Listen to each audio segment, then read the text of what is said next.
Հայաստանի ու Ադրբեջանի քաղաքացիական հասարակության ներկայացուցիչների օրեր առաջ տեղի ունեցած հանդիպումը մասնակիցների գնահատմամբ կարևոր քայլ էր փոխադարձ վստահության ձևավորման ճանապարհին։ Քննարկումների առանցքում եղել են խաղաղության գործընթացի հեռանկարները, ապա շրջափակման հնարավորությունները, մեդիա համագործակցությունը եւ տնտեսական կապերի վերականգնումը։ Մասնագետները համոզված են, նման ձևաչափի հանդիպումները հնարավորություն են տալիս վերանայել տարիներով ձևավորված կարծրատիպերը։ Մեր ադրբեջանցի գործընկերները, որոնք մեզ հանդիպելու մինչև այդ առիթ չեն ունեցել շփվելու,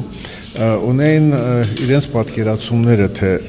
մենք ով ենք, ինչպիսի հայացքներ ունենք, ինչպիսի պատկերացումներ ունենք։ Նրա խոսքով նման շփումները կարևոր են ոչ միայն անձնական մակարդակում, այլև ազդում են հանրային խոսքի վրա, փոխվում են շեշտադրումները, մեղմանում է հռետորաբանությունը։ Հանդիպման ընթացքում քննարկվել են նաև խաղաղության համաձայնագրի կնքման հնարավոր սցենարները։ Մասնակիցների գնահատմամբ այս պահին տեսանելի է երկու հավանական տարբերակ։ Մեկը մինչև ընտրությունները,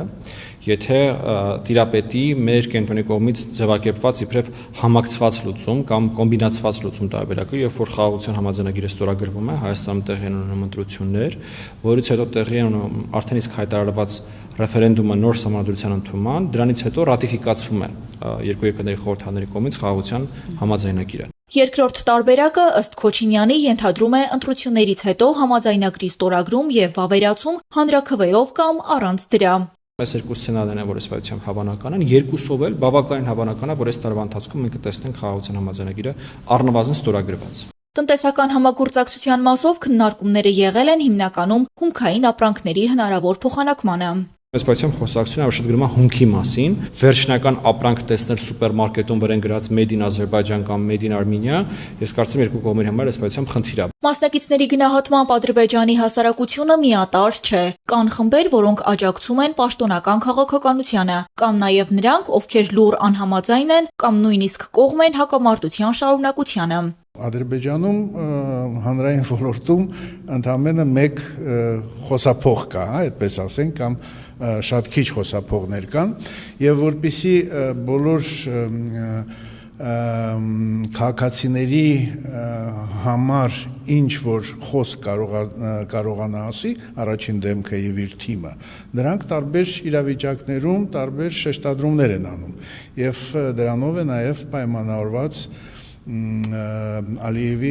խոսքերի տարբերությունը։ Քննարկումներից մեկը վերաբերել է նաև լրատվամիջոցների միջև ուղիղ կապերի վերականգնմանը։ Կողմերը պայմանավորվել են նպաստել վիրտուալ մամուլի ասուլիսների կազմակերպմանը Երևան-Բաքու ձևաչափով։ Բորիս Նավասարդյանը հիշեցնում է, 20-ից 25 տարի առաջ ունեցել են նման փորձ։ Ուզում ենք վերականգնենք եւ դարձնենք ավելի պարբերական, մանավանդ որ հիմա եւ պաշտոնյաները եւ փորձագետները շատ ավելի բաց են խոսելու տեսակետից հակառակ կողմի հետ։ Նույնիսկ չենք բացառում, որ ի վերջո հնարավորություն կլինի, որպեսզի հայ լրագրողները